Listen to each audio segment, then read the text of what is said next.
It's probably the only time that I'm gonna only take out like 2 books from the library, and that's because one, they moved to a different like online thing or the library loan.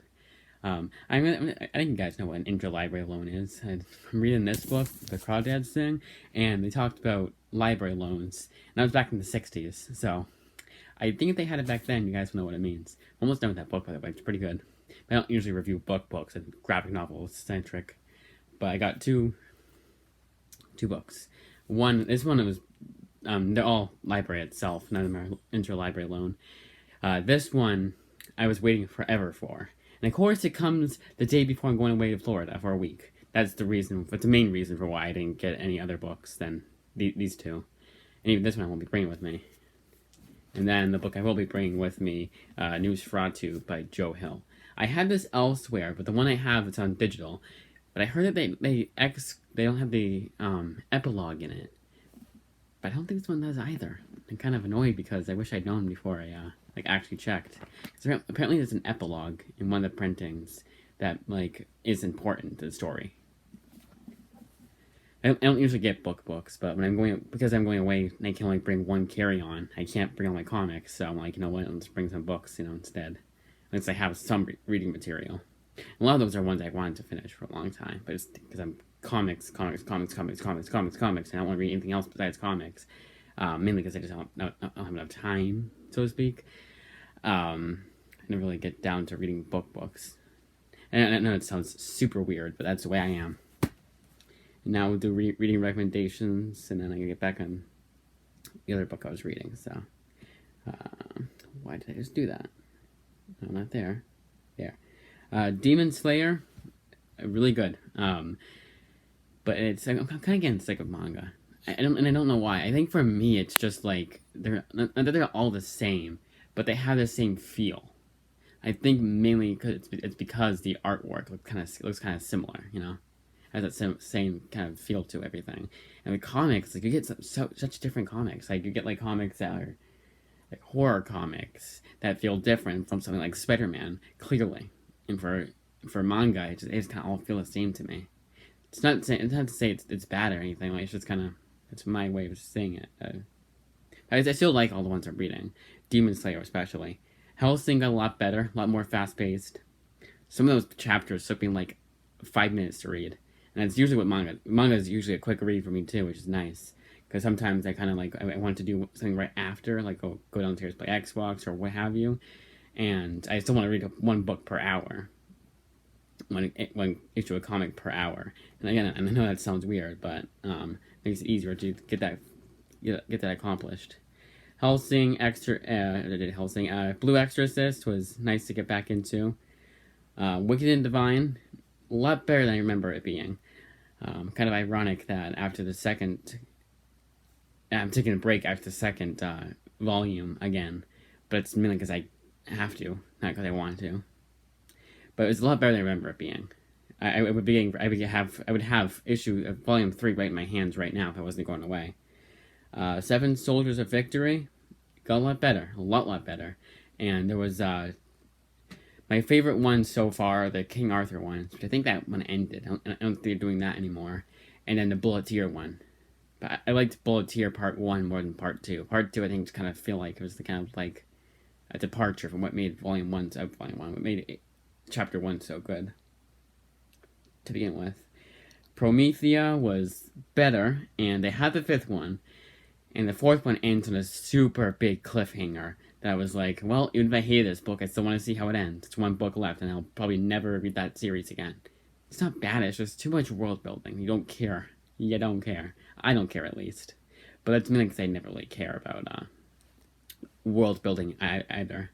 I just feel like it's unnecessary. I don't care how the world works in the Promethea series. I just want to read the book, an actual book, not take so much time to get that time I could have spent developing characters and probably making the book 2 volumes shorter. Honestly, and be done with the series by now. If it wasn't for stupid world building. Ultimate Fantastic Four is proof that. Proving that I made a good choice going back to reread it and finally finish it. Witch Hunter Angela, or no, yeah, Witch Hunt 1602 Witch Hunter Angela was the worst book I've read this week in a long time. It was incredibly boring. And I should probably get on Eternals because it was written by Kieran Gillen, who usually I love, and I wonder if his Eternals is also kind of boring. I've heard that's kind of one of the criticisms, but Comic Pop seems to like it. But that one was like reviewed very, very, very low on Goodreads. It's like 3.4 for Witch Hunter. And I should have stuck to my guns and not read it because it was not good, and I will not be reading it again. I won't even be giving it a second chance like a year from now, like I usually do. So, Superman Emperor Joker was, thank God it was like fast paced, because it wasn't super fast paced. Because again, some issues took me like 5 minutes to read. If it wasn't for that, I would have gone insane reading this book because this was not a good book. And which, again, it's a shame because it's written by a good writer, Brian Azzarello. Oh, and Witch Hunter Angela was also written by, it was two writers. It was Kieran Gillen and Marguerite Bennett for 1602. I think it's more Marguerite than Kieran Gillen. I gotta remember that. But yeah, Superman was Brian Azzarello, which I love his 100 Bullets. And his Wonder Woman. So I think he's good at writing superheroes, but I guess not good at writing Superman. Our Encounters with Evil, that was the one that was written by Mike Mignola, but it's just based off the characters by him, and the cover is done by him. Everything else is not Warwick Johnson. Someone. You guys look, I forget who it is. I know it's Warwick something. I don't remember the last name. It was good. I think it's not perfect, but it was a good read. Did not feel like 88 pages though. And that was me reading each chapter, because they had like a chapter. It was like a regular book, but it was a chapter, chapter by chapter. But it wasn't like there was issues beforehand. Like it didn't collect like Our Encounters with Evil 1 through 5, whatever. It was just like chapters. I read it by chapter, but even then it did not feel like 88 pages. There's no way it was. Amazon had it wrong. Amazing Screw on Head. I really wish we could get more of that, and I don't know why. I feel like we should get more, because it's not like with Marvel and DC, where there has to be a huge following in order for a book to get a sequel or more comics or like an actual series. I feel like Dark Horse and Mike Mignola want more, but we're not getting more. I don't know why that is. But still, I was glad I didn't have to spend money on it, because it was a very, very, very quick read.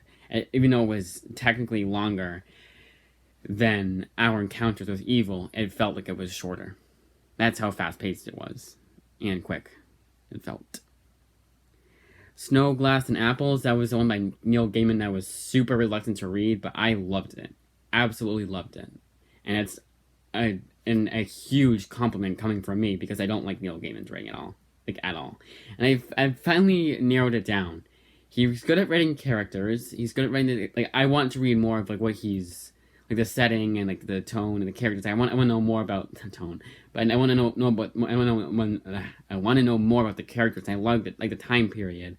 But it's the way he writes it. Like, the actual writing I don't like.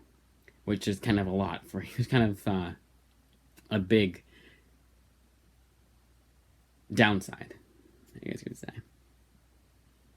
But yeah, I really enjoyed Snow, Glass, and Apples. Probably because it was so short and he had to squeeze all that story into one small-ass book, so he didn't have time to do his poetic shit. And it was very, very fast-paced, too. I keep saying that word. And actually, that's right, too. It was not written by him. So technically, because he wrote the original novel, but it was adapted, because it's a graphic novel version of the book. It was adapted by Colleen, something or other. I forget her last name. The last name of the person, but I know the first name. Fables, book 5. I don't know why they did this, but they deviated from... They had a huge ass setup, and then they were like, you know what? Let's put that on hold right now, and let's follow these completely different characters. And I'm like, great. And they make it a connection at the end, but it wasn't like at all worth it. Especially the first. There's 2 stories in one. Again, it's 2 soft covers in one deluxe edition. That first story was unbearable. I was almost thinking of quitting reading it. And Fables is always that book that no matter how good it is, when I see it, because they have a book stacked like this, so I don't see what it is until I flip it over. When that happened, I was like, oh, I gotta read Fables next. Why did I put it here? Why didn't I just, put it further down or whatever? even when I was liking it, I was saying that. I just think Fables is. I keep stuttering. I don't think Fables is ever going to be that series I fully am engrossed in, and I'm willing. I'm ready to read the next issue right when I finish the previous issue. Like I'm like super excited to read it. It's always going to be that series I like. I do like it, but I'm always kind of reluctant to read it when I come across it. And finally, American Vampire. I'm going to be so pissed if they don't have the rest of the series out on Interloans, which keep my fingers crossed they do, because not only does it allude to something like close to the end of the book, and I don't and I don't get back on it until presumably the next volume, but it's just so damn good. Scott Snyder is.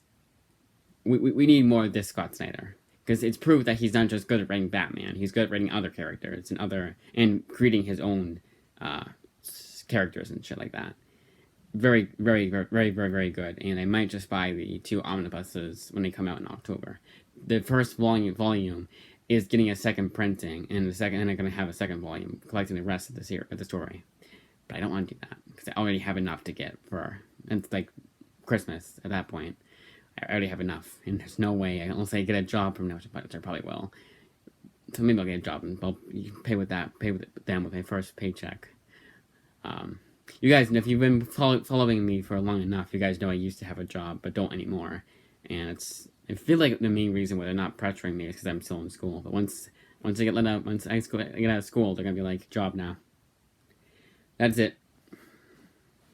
I don't know if I'll upload. This will probably take a week off from uploading, unless there's something I really feel I need to upload or what have you. But yeah, and it's kind of funny how this happened, because I'm going away next week, actually tomorrow, Friday to Friday.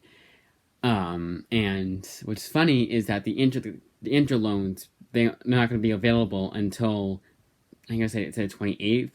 So taking this break is it's perfectly, you guys know what I'm getting at. I don't know how to say the words, but it's perfect that it happened at the right time. There we go. It happened at the right time. That's it.